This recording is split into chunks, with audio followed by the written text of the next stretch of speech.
ओम शांति 30 ଜାନୁଆରୀ 2026 प्रातः मुरली बाबा कहउछंती मिठे बच्चे सारा कल्प भितरे ଏହା ହିଁ ହେଉଛି ସର୍ବୋତ୍ତମ କଲ୍ୟାଣକାରୀ ସଙ୍ଗମ ଯୁଗ। ଏହି ସମୟରେ ତୁମେ ପିଲାମାନେ ଯୋଗ ରୂପକ ସାକାରିନ୍ ଦ୍ୱାରା ଶତୋପ୍ରଧାନ ଅର୍ଥାତ୍ ମିଠା ହେଉଛ। ସାରା କଳ୍ପ ଭିତରେ ଏହା ହିଁ ହେଉଛି ସର୍ବୋତ୍ତମ କଲ୍ୟାଣକାରୀ ସଙ୍ଗମ ଯୁଗ। ଏହି ସମୟରେ ତୁମେ ପିଲାମାନେ ଯୋଗ ରୂପକ ସାକାରିନ୍ ଦ୍ୱାରା ଶତୋପ୍ରଧାନ ଅର୍ଥାତ୍ ମିଠା ହେଉଛ। ପ୍ରଶ୍ନ ଅନେକ ପ୍ରକାରର ପ୍ରଶ୍ନର ଉତ୍ପତ୍ତିର କାରଣ ତଥା ସେସବୁର ନିବାରଣ କ'ଣ? ଅନେକ ପ୍ରକାରର ପ୍ରଶ୍ନର ଉତ୍ପତ୍ତିର କାରଣ ତଥା ସେସବୁର ନିବାରଣ କ'ଣ? ଉତ୍ତର ଯେତେବେଳେ ଦେହ ଅଭିମାନରେ ଆସୁଛ ସେତେବେଳେ ହିଁ ସଂଶୟ ଉତ୍ପନ୍ନ ହେଉଛି ଏବଂ ସଂଶୟ ଆସିବା ଦ୍ୱାରା ହିଁ ଅନେକ ପ୍ରକାରର ପ୍ରଶ୍ନର ଉତ୍ପତ୍ତି ହୋଇଥାଏ। ବାବା କହୁଛନ୍ତି ମୁଁ ତୁମମାନଙ୍କୁ ଯେଉଁ କାର୍ଯ୍ୟ ଦେଇଛି ଯାହାକି ପତିତରୁ ପାବନ ହୁଅ ଏବଂ ଅନ୍ୟମାନଙ୍କୁ ମଧ୍ୟ କରାଅ। ସର୍ବଦା ଏହି ଧନ୍ଦାରେ ବ୍ୟସ୍ତ ରହିଲେ ସବୁ ପ୍ରଶ୍ନ ସମାପ୍ତ ହୋଇଯିବ। ଗୀତ ତୁମ୍ହି ପାକେ ହମନେ ଜହାନ ପା ଲିୟା ହେ। ଓମ୍ ଶାନ୍ତି। ମିଠା ମିଠା ଆତ୍ମିକ ସନ୍ତାନମାନେ ଗୀତ ଶୁଣିଲେ। ମିଠା ମିଠା ଆତ୍ମିକ ସନ୍ତାନ ବୋଲି କିଏ କହିଲେ? ଏକଥା ନିଶ୍ଚିତ ଭାବରେ ଆତ୍ମାର ପିତା ପରମାତ୍ମା ହିଁ କହିପାରିବେ। ମିଠା ମିଠା ସନ୍ତାନମାନେ ଏବେ ସମ୍ମୁଖରେ ବସିଛନ୍ତି ଏବଂ ବାବା ବହୁତ ସ୍ନେହର ସହିତ ବୁଝାଉଛନ୍ତି। ଏବେ ତୁମେମାନେ ଜାଣୁଛ ଯେ ସୁଖ ଶାନ୍ତିର ଦାତା ଦୁଃଖ ହର୍ତ୍ତା ବାବାଙ୍କ ବ୍ୟତୀତ ସାରା ଦୁନିଆରେ ଅନ୍ୟ କୌଣସି ମନୁଷ୍ୟ ହୋଇପାରିବେ ନାହିଁ। ସେଥିପାଇଁ ସମସ୍ତେ ଦୁଃଖ ସମୟରେ ବାବାଙ୍କୁ ମନେ ପକାଇ ଆସୁଛନ୍ତି। ତୁମେମାନେ ବାବାଙ୍କ ସମ୍ମୁଖରେ ବସିଛ, ତେଣୁ ଜାଣୁଛ ଯେ ବାବା ଆମକୁ ସୁଖଧାମର ଯୋଗ୍ୟ କରୁଛନ୍ତି। ଆମେମାନେ ସଦାକାଳ ପାଇଁ ସୁଖଧାମର ମାଲିକ କରୁଥିବା ବାବାଙ୍କ ସମ୍ମୁଖକୁ ଆସିଛୁ। ଏବେ ବୁଝିପାରୁଛୁ ଯେ ସମ୍ମୁଖରେ ଶୁଣିବା ଏବଂ ଦୂରରେ ରହି ଶୁଣିବାରେ ବହୁତ ଅନ୍ତର ରହିଛି। ମଧୁବନରେ ତୁମେମାନେ ସମ୍ମୁଖରେ ଶୁଣୁଛ। ମଧୁବନ ପ୍ରସିଦ୍ଧ ଅଟେ। ମଧୁବନରେ ସେମାନେ ଶ୍ରୀକୃଷ୍ଣଙ୍କର ଚିତ୍ର ଦେଖାଇଛନ୍ତି, କିନ୍ତୁ ବର୍ତ୍ତମାନ ତ ଶ୍ରୀକୃଷ୍ଣ ନାହାନ୍ତି। ତୁମେ ପିଲାମାନେ ଜାଣିଛ ନିଜକୁ ବାରମ୍ବାର ଆତ୍ମା ନିଶ୍ଚୟ କରିବାକୁ ହେବ। ଏଥିରେ ମେହନତ ଲାଗିଥାଏ। ମୁଁ ଆତ୍ମା ବାବାଙ୍କ ଠାରୁ ବର୍ଷା ନେଉଛି। ବାବା ସାରା ସୃଷ୍ଟିଚକ୍ର ଭିତରେ ଥରେ ମାତ୍ର ଆସୁଛନ୍ତି। ଏହା କଳ୍ପର କଲ୍ୟାଣକାରୀ ସଙ୍ଗମ ଯୁଗ। ଏହାର ନାମ ପୁରୁଷୋତ୍ତମ ରଖାଯାଇଛି। ଏହା ସଙ୍ଗମ ଯୁଗ ଅଟେ। ଯେଉଁ ସମୟରେ ସମସ୍ତ ମନୁଷ୍ୟ ମାତ୍ର ଉତ୍ତମ ହୋଇଥାନ୍ତି, ଏବେ ତ ସମସ୍ତ ମନୁଷ୍ୟ ମାତ୍ରଙ୍କର ଆତ୍ମା ତମୋ ପ୍ରଧାନ ହୋଇଯାଇଛି, ଯାହା ପୁଣି ସତୋପ୍ରଧାନ ହେବ। ସତୋପ୍ରଧାନ ଥିବା ସମୟରେ ଆତ୍ମା ଉତ୍ତମ ଥିଲା। ତମୋ ପ୍ରଧାନ ହେବା ଦ୍ୱାରା ମନୁଷ୍ୟ ମଧ୍ୟ କନିଷ୍ଠ ହୋଇଯାଇଛନ୍ତି। ତେବେ ବର୍ତ୍ତମାନ ବାବା ଆତ୍ମାମାନଙ୍କୁ ସମ୍ମୁଖରେ ବସି ବୁଝାଉଛନ୍ତି। ସାରା ପାଠ ଆତ୍ମା ହିଁ କରୁଛି, ଶରୀର ନୁହେଁ। ଏବେ ତୁମମାନଙ୍କ ବୁଦ୍ଧିରେ ଆସିଯାଇଛି ଯେ ଆମେ ଆତ୍ମାମାନେ ବାସ୍ତବରେ ନିରାକାରୀ ଦୁନିଆ ବା ଶାନ୍ତି ଧାମର ନିବାସୀ ଅଟୁ। ଏହି କଥାକୁ କେହି ଜାଣିନାହାନ୍ତି ନା କାହାକୁ ବୁଝାଇ ପାରିବେ। ଏବେ ତୁମର ବୁଦ୍ଧିର ତାଲା ଖୋଲି ଯାଇଛି। ତୁମେ ଜାଣୁଛ ବାସ୍ତବରେ ଆତ୍ମା ପରମ ଧାମରେ ରହୁଛି। ତାହା ହେଲା ନିରାକାରୀ ଦୁନିଆ। ଏହା ସାକାରୀ ଦୁନିଆ। ଏଠାରେ ଆମେ ସବୁ ଆତ୍ମାମାନେ ପାଠଧାରୀ ଅଟୁ। ପ୍ରଥମେ ପ୍ରଥମେ ଆତ୍ମାମାନେ ଅଭିନୟ କରିବା ପାଇଁ ଆସୁଛୁ। ପୁଣି କ୍ରମାନ୍ୱୟରେ ସମସ୍ତେ ଆସିଥାନ୍ତି। ସବୁ ପାଠଧାରୀ ଏକାଠି ଆସନ୍ତି ନାହିଁ। ଭିନ୍ନ ଭିନ୍ନ ପ୍ରକାରର ପାଠଧାରୀମାନେ ସମୟ ଅନୁସାରେ ଏଠାକୁ ଆସିବାରେ ଲାଗିଛନ୍ତି। ସମସ୍ତେ ସେତେବେଳେ ଏକାଠି ହେବେ ଯେତେବେଳେ ନାଟକ ଶେଷ ହେବ। ଏବେ ତୁମମାନଙ୍କୁ ପରିଚୟ ମିଳିଛି। ମୁଁ ଆତ୍ମା ପ୍ରକୃତରେ ଶାନ୍ତି ଧାମର ନିବାସୀ ଅଟେ। ଏଠାକୁ ପାଠ କରିବା ପାଇଁ ଆସିଛି। ବାବା ସାରା ସମୟ ଅର୍ଥାତ୍ ପୁରା କଳ୍ପ ପାଠ କରିବା ପାଇଁ ଆସନ୍ତି ନାହିଁ। ଆମେ ହିଁ ପାଠ କରି କରି ସତୋପ୍ରଧାନରୁ ତମୋପ୍ରଧାନ ହୋଇଯାଉଛୁ। ଏବେ ତୁମମାନଙ୍କୁ ସମ୍ମୁଖରେ ଶୁଣିବାକୁ ବହୁତ ମଜା ଲାଗୁଛି। ନିଜେ ମୁରଲି ପଢ଼ିଲେ ଏତେ ମଜା ଆସେ ନାହିଁ। ଏଠାରେ ସମ୍ମୁଖରେ ରହିଛ ନା। ତୁମେ ପିଲାମାନେ ଜାଣୁଛ ଯେ ଭାରତ ଭଗବାନ ଭଗବତୀଙ୍କର ସ୍ଥାନ ଥିଲା, ଯାହାକି ଏବେ ନାହିଁ। ସ୍ମାରକୀ ସ୍ୱରୂପ ସେମାନଙ୍କର ଚିତ୍ର ଦେଖୁଛ, ଅର୍ଥାତ୍ ନିଶ୍ଚିତ ଭାବରେ ସେମାନଙ୍କର ଦୁନିଆ ଥିଲା। ଆମେମାନେ ମଧ୍ୟ ସେଠାକାର ଅର୍ଥାତ୍ ସ୍ୱର୍ଗର ନିବାସୀ ଥିଲେ। ପ୍ରଥମେ ପ୍ରଥମେ ଆମେ ଦେବତା ଥିଲେ। ନିଜର ପାଠକୁ ତ ମନେ ପକାଇବା ନା କି ଭୁଲିଯିବା। ବାବା କହୁଛନ୍ତି ତୁମେମାନେ ହିଁ ଏଠାରେ ଏହି ପାଠ କରିଛ। ଏହା ଡ୍ରାମା ଅଟେ। ନୂଆ ଦୁନିଆ ପୁଣି ନିଶ୍ଚିତ ପୁରୁଣା ହେବ। ପ୍ରଥମେ ପ୍ରଥମେ ସୁବର୍ଣ୍ଣ ଯୁଗ ଅର୍ଥାତ୍ ସତ୍ୟ ଯୁଗରେ ଆସିଥାନ୍ତି। ଏହି ସବୁ କଥା ଏବେ ତୁମମାନଙ୍କ ବୁଦ୍ଧିରେ ଅଛି। ତୁମେମାନେ ବିଶ୍ୱର ମାଲିକ ମହାରାଜା ମହାରାଣୀ ଥିଲ। ସେଠାରେ କେବଳ ତୁମମାନଙ୍କର ରାଜଧାନୀ ଥିଲା। ଏବେ ତ ରାଜଧାନୀ ନାହିଁ। ଏବେ ତୁମେ ଶିକ୍ଷା ଗ୍ରହଣ କରୁଛ ଯେ ସେଠାରେ ଆମେ ରାଜକାର୍ଯ୍ୟ କିପରି ଚଳାଇବା। ଏଠାରେ ମନ୍ତ୍ରୀ ନଥାନ୍ତି, କାରଣ ମତଦାତାଙ୍କର ଆବଶ୍ୟକତା ହିଁ ନଥାଏ। ସେମାନେ ତ ଶ୍ରୀମତ ଦ୍ୱାରା ଶ୍ରେଷ୍ଠରୁ ଶ୍ରେଷ୍ଠ ହୋଇଯାଇଥାନ୍ତି। ତେଣୁ ସେମାନଙ୍କୁ ଅନ୍ୟ କାହାଠାରୁ ମତ ନେବାର ଆବଶ୍ୟକତା ନଥାଏ। ଯଦି କାହାଠାରୁ ମତ ନେଲେ ତେବେ ବୁଝିବାକୁ ହେବ ଯେ ତାଙ୍କର ବୁଦ୍ଧି ଦୁର୍ବଳ ଅଛି। ଏବେ ବାବାଙ୍କଠାରୁ ଯେଉଁ ଶ୍ରୀମତ ମିଳୁଛି ତାହା ସତ୍ୟ ଯୁଗରେ ମଧ୍ୟ କାୟମ ରହିବ। ଏବେ ତୁମେମାନେ ଜାଣୁଛ ପ୍ରଥମେ ପ୍ରଥମେ ନିଶ୍ଚିତ ଭାବରେ ଏହି ଦେବୀ ଦେବତାମାନଙ୍କର ରାଜ୍ୟ ଥିଲା। ଏବେ ତୁମମାନଙ୍କର ଆତ୍ମା ସତେଜ ହେଉଛି। ଏହି ଜ୍ଞାନ ପରମାତ୍ମାଙ୍କ ବ୍ୟତୀତ ଅନ୍ୟ କେହି ବି ଦେଇପାରିବେ ନାହିଁ। ଏବେ ତୁମ ପିଲାମାନଙ୍କୁ ଦେହୀ ଅଭିମାନୀ ହେବାକୁ ପଡ଼ିବ। ଶାନ୍ତିଧାମରୁ ଆସି ଏଠାରେ ତୁମେମାନେ ବାଣୀରେ ଆସୁଛ।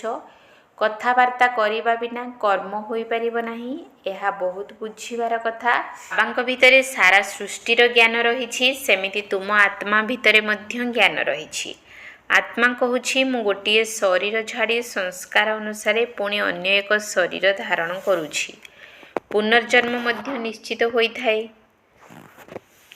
ଆତ୍ମାକୁ ଯାହା ବି ପାଠ ମିଳିଛି ତାହା କରିଚାଲିଛି। ସଂସ୍କାର ଅନୁସାରେ ପରବର୍ତ୍ତୀ ଜନ୍ମ ନେଇ ଚାଲିଛି।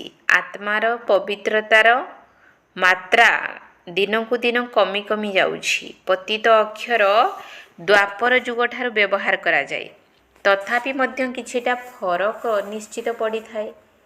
ନୂଆ ଘର ତିଆରି କରିଲେ 1 ମାସ ପରେ ସେଥିରେ କିଛିଟା ଫରକ ତ ନିଶ୍ଚିତ ପଡ଼ିବ।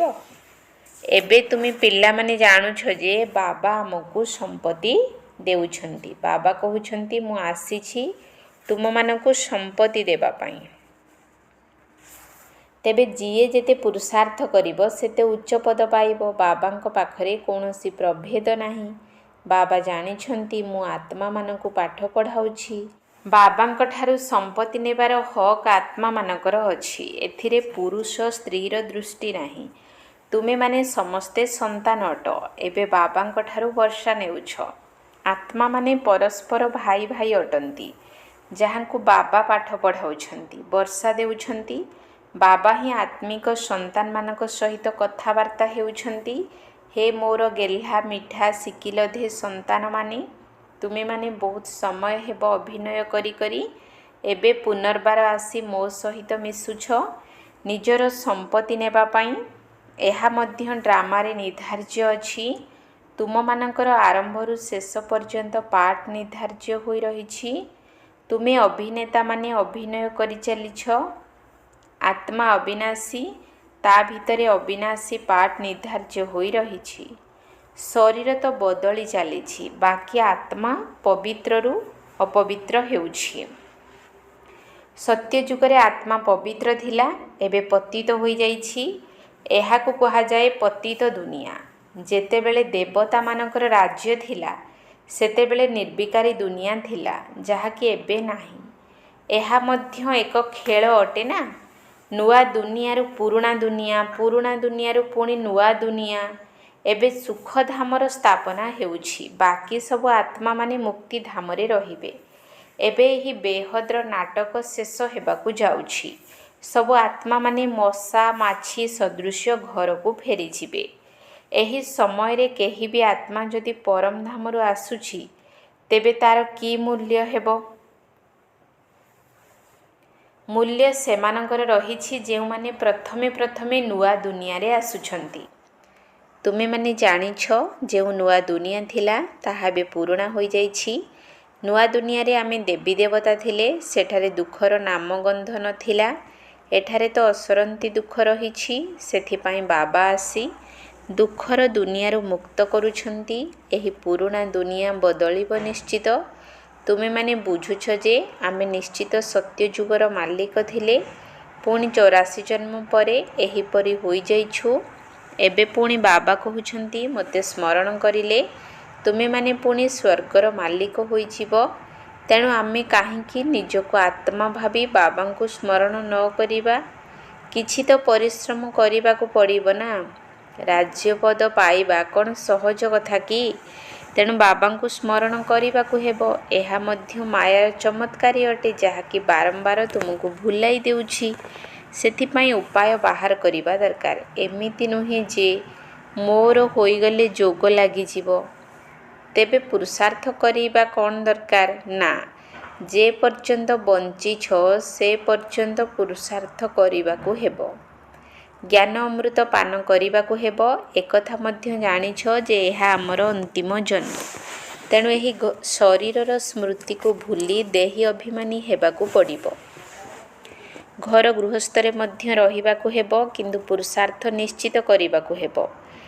କେବଳ ନିଜକୁ ଆତ୍ମା ନିଶ୍ଚୟ କରି ବାବାଙ୍କୁ ମନେ ପକାଅ। ତୁମେବ ମାତାଶ୍ଚ ପିତା। ଏସବୁ ହେଲା ଭକ୍ତି ମାର୍ଗର ମହିମା। ତୁମକୁ କେବଳ ଏକମାତ୍ର ଅଲଫ ଅର୍ଥାତ୍ ବାବାଙ୍କୁ ସ୍ମରଣ କରିବାକୁ ହେବ। ସେହି ଜଣେ ହିଁ ମିଠା ସାକାରିନ ଅଟନ୍ତି। ତେଣୁ ଅନ୍ୟ ସବୁ କଥାକୁ ଛାଡ଼ି ଏକମାତ୍ର ସାକାରିନ ବାବାଙ୍କୁ ମନେ ପକାଅ।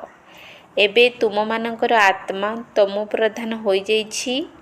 ତାକୁ ଶତପ୍ରଧାନ କରିବା ପାଇଁ ଯୋଗର ଯାତ୍ରାରେ ରୁହ। ସମସ୍ତଙ୍କୁ ଏହି କଥା ଜଣାଅ ଯେ ବାବାଙ୍କଠାରୁ ସୁଖର ସମ୍ପତ୍ତି ନିଅ। ସୁଖ ତ ସତ୍ୟ ଯୁଗରେ ଥାଏ ଏବଂ ସେହି ସୁଖଧାମର ସ୍ଥାପକ କେବଳ ବାବା ହିଁ ଅଟନ୍ତି। ବାବାଙ୍କୁ ମନେ ପକାଇବା ବହୁତ ସହଜ, କିନ୍ତୁ ମାୟାର ବିଘ୍ନ ବହୁତ ରହିଛି। ତେଣୁ ଚେଷ୍ଟା କରି ମୋତେ ମନେ ପକାଇ ଦିଅ।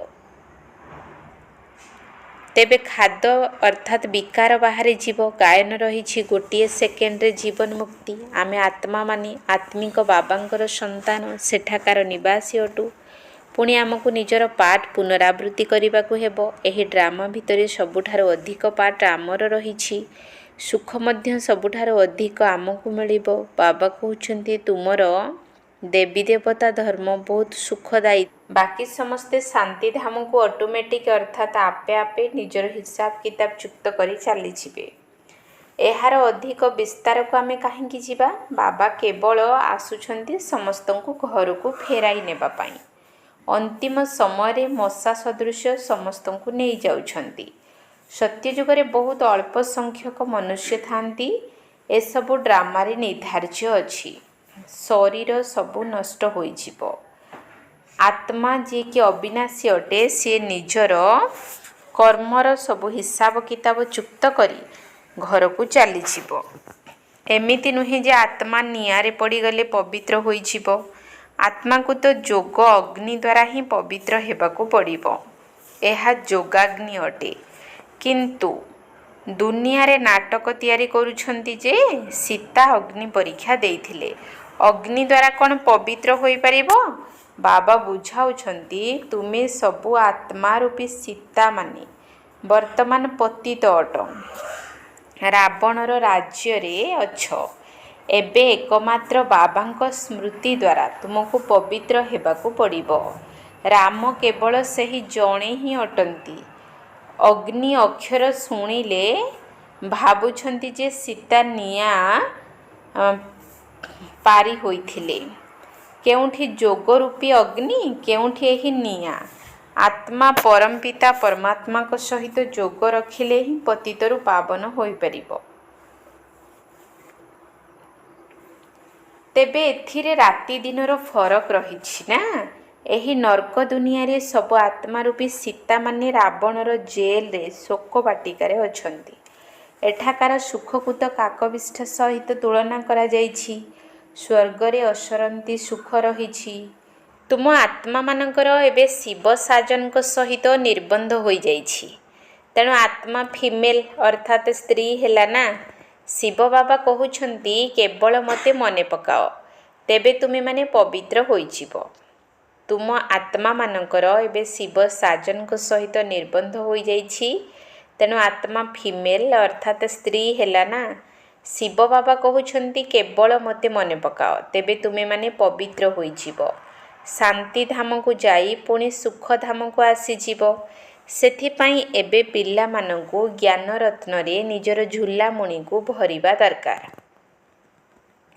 ଏଥିରେ କୌଣସି ପ୍ରକାରର ସଂଶୟ ଆସିବା ଉଚିତ ନୁହେଁ। ଦେହ ଅଭିମାନରେ ଆସିଲେ ଅନେକ ପ୍ରକାରର ପ୍ରଶ୍ନ ଉଠିଥାଏ। ପୁଣି ବାବା ଯେଉଁ ଧନ୍ଦା ଦେଇଥାନ୍ତି ତାହାକୁ କରିନଥାନ୍ତି। ମୂଳ କଥା ହେଲା ଆମକୁ ପତିତରୁ ପବିତ୍ର ହେବାକୁ ପଡ଼ିବ। ଅନ୍ୟ ସବୁ କଥାକୁ ଛାଡ଼ିଦେବା ଦରକାର। ରାଜଧାନୀର ଯେମିତି ନୀତି ନିୟମ ଥିବ ସେମିତି ହେବ। ଯେମିତି ମହଲ ତିଆରି କରିଥିବେ ସେମିତି କରିବେ। ମୂଳ କଥା ହେଲା ପବିତ୍ରତାର। ଡାକୁଛନ୍ତି ମଧ୍ୟ ହେ ପତିତ ପାବନ। ତେବେ ପାବନ ହେଲେ ସୁଖୀ ହୋଇଯିବେ। ଦେବୀ ଦେବତାମାନେ ହେଲେ ସବୁଠାରୁ ପବିତ୍ର। ଏବେ ତୁମେମାନେ 21 ଜନ୍ମ ପାଇଁ ସର୍ବୋତ୍ତମ ପବିତ୍ର ହେଉଛ। ତାକୁ ହିଁ କୁହାଯାଉଛି ସମ୍ପୂର୍ଣ୍ଣ ନିର୍ବିକାରୀ ପବିତ୍ର ଜୀବନ। ତେଣୁ ବାବା ଯେଉଁ ଶ୍ରୀମତ ଦେଇଛନ୍ତି ସେହି ଅନୁସାରେ ଚାଲିବା ଦରକାର। ଏଥିରେ କୌଣସି ପ୍ରକାରର ସଂକଳ୍ପ ଉଠାଇବାର ଆବଶ୍ୟକତା ନାହିଁ। ପ୍ରଥମେ ମୁଁ ପତିତରୁ ପବିତ୍ର ତ ହୋଇଯାଏ, ବାସ୍। ଡାକୁଛନ୍ତି ହେ ପତିତ ପାବନ, କିନ୍ତୁ କିଛି ବି ବୁଝୁନାହାନ୍ତି। ଏକଥା ମଧ୍ୟ ଜାଣିନାହାନ୍ତି ଯେ ପତିତ ପାବନ କିଏ। ଏହା ହେଲା ପତିତ ଦୁନିଆ, ତାହା ହେଲା ପାବନ ଦୁନିଆ। ମୁଖ୍ୟ କଥା ହିଁ ହେଉଛି ପାବନ କିପରି ହେବ ଏବଂ କିଏ କରିବ। ଏ ସମ୍ବନ୍ଧରେ କେହି କିଛି ବି ଜାଣିନାହାନ୍ତି। ସେମାନେ ପତିତ ପାବନ କହି ଡାକୁଛନ୍ତି, କିନ୍ତୁ ଯଦି କହିବ ତୁମେ ପତିତ ତେବେ ବିଗିଡ଼ିଯିବେ। ନିଜକୁ କେହି ବି ବିକାରୀ ବୋଲି ଭାବୁନାହାନ୍ତି। କହୁଛନ୍ତି ଗୃହସ୍ଥି ତ ସମସ୍ତେ ଥିଲେ। ରାଧା କୃଷ୍ଣ ଲକ୍ଷ୍ମୀ ନାରାୟଣଙ୍କର ମଧ୍ୟ ସନ୍ତାନ ଥିଲେ ନା, କିନ୍ତୁ ସେଠାରେ ଯୋଗ ବଳ ଦ୍ୱାରା ସନ୍ତାନ ଜନ୍ମ ହୋଇଥାନ୍ତି। ଏକଥା ଭୁଲି ଯାଇଛନ୍ତି। ତାକୁ ନିର୍ବିକାରୀ ଦୁନିଆ ସ୍ୱର୍ଗ କୁହାଯାଏ। ତାହା ହେଲା ଶିବାଳୟ। ବାବା କହୁଛନ୍ତି ପତିତ ଦୁନିଆରେ ଜଣେ ବି ପବିତ୍ର ନାହାନ୍ତି। ଏହି ବାବା ତ ପିତା, ଶିକ୍ଷକ ଏବଂ ସଦ୍ଗୁରୁ ଅଟନ୍ତି, ଯିଏକି ସମସ୍ତଙ୍କୁ ସଦ୍ଗତି ଦେଇଥାନ୍ତି। ସେମାନେ ତ ଗୋଟିଏ ଗୁରୁ ଚାଲିଗଲେ ପୁଣି ତାଙ୍କ ପୁତ୍ରଙ୍କୁ ଗୁରୁଙ୍କ ଆସନରେ ବସାଇ ଦେଇଥାନ୍ତି। ତେବେ ସିଏ କିପରି ସଦ୍ଗତିକୁ ନେଇ ଯାଇପାରିବେ? ସମସ୍ତଙ୍କର ସଦ୍ଗତି ଦାତା ତ ଜଣେ ହିଁ ଅଟନ୍ତି। ସତ୍ୟ ଯୁଗରେ କେବଳ ଦେବୀ ଦେବତାମାନେ ରହିବେ। ବାକି ଏତେ ସବୁ ଆତ୍ମାମାନେ ଶାନ୍ତି ଧାମକୁ ଚାଲିଯିବେ। ଏହି ରାବଣ ରାଜ୍ୟରୁ ମୁକ୍ତି ପାଇଯିବେ। ବାବା ସମସ୍ତଙ୍କୁ ପବିତ୍ର କରି ନେଇଯିବେ। ପବିତ୍ରରୁ ପୁଣି ତୁରନ୍ତ କେହି ପତିତ ହୁଅନ୍ତି ନାହିଁ। କ୍ରମାନ୍ୱୟରେ ତଳକୁ ତଳକୁ ଆସିଥାନ୍ତି। ସତୋ ପ୍ରଧାନରୁ ସତୋ ରଜୋ ତମ। ଏବେ ଏହି 84 ଜନ୍ମର ଚକ୍ରର ଜ୍ଞାନ ତୁମମାନଙ୍କ ବୁଦ୍ଧିରେ ଅଛି। ତୁମେ ଯେପରି ଏବେ ଲାଇଟ୍ ହାଉସ୍ ଅର୍ଥାତ୍ ବତୀ ଘର ଅଟ। ଏହି ଚକ୍ର କିପରି ଘୁରୁଛି ଏହି ଜ୍ଞାନ ଦ୍ୱାରା ତୁମେମାନେ ଜାଣିଗଲ। ଏବେ ତୁମମାନଙ୍କୁ ଅନ୍ୟ ସମସ୍ତଙ୍କୁ ରାସ୍ତା ବତାଇବାକୁ ହେବ। ସମସ୍ତେ ନୌକା ଅଟନ୍ତି, ତୁମେ ରାସ୍ତା ବତାଇଲା ବାଲା ପାଇଲଟ ଅଟ। ସମସ୍ତଙ୍କୁ କୁହ ତୁମେ ଏବେ ଶାନ୍ତିଧାମ ସୁଖଧାମକୁ ମନେ ପକାଅ। କଳିଯୁଗ ଦୁଃଖଧାମକୁ ଭୁଲିଯାଅ। ଆଚ୍ଛା, ମିଠା ମିଠା ଶିକିଲଧେ ସନ୍ତାନମାନଙ୍କ ପ୍ରତି ମାତା ପିତା ବାପ ଦାଦାଙ୍କର ମଧୁର ସ୍ନେହ ସମ୍ପନ୍ନ ଶୁଭେଚ୍ଛା ଏବଂ ସୁପ୍ରଭାତ। ଆତ୍ମିକ ପିତାଙ୍କର ଆତ୍ମିକ ସନ୍ତାନମାନଙ୍କୁ ନମସ୍ତେ। ଆତ୍ମିକ ସନ୍ତାନମାନଙ୍କର ଆତ୍ମିକ ବାପ ଦାଦାଙ୍କୁ ନମସ୍ତେ ନମସ୍ତେ ନମସ୍ତେ। ସୁପ୍ରଭାତ। ଧାରଣ ପାଇଁ ମୁଖ୍ୟ ସାର 1 ନମ୍ବର ପଏଣ୍ଟ। ଯେପର୍ଯ୍ୟନ୍ତ ଜୀବିତ ଅଛ ସେ ପର୍ଯ୍ୟନ୍ତ ଜ୍ଞାନ ଅମୃତ ପାନ କରିବାକୁ ହେବ। ନିଜର ବୁଦ୍ଧିରୂପୀ ଝୁଲାକୁ ଜ୍ଞାନରତ୍ନରେ ଭରିବାକୁ ହେବ। ସଂଶୟରେ ଆସି କୌଣସି ପ୍ରଶ୍ନ ଉଠାଇବାର ନାହିଁ।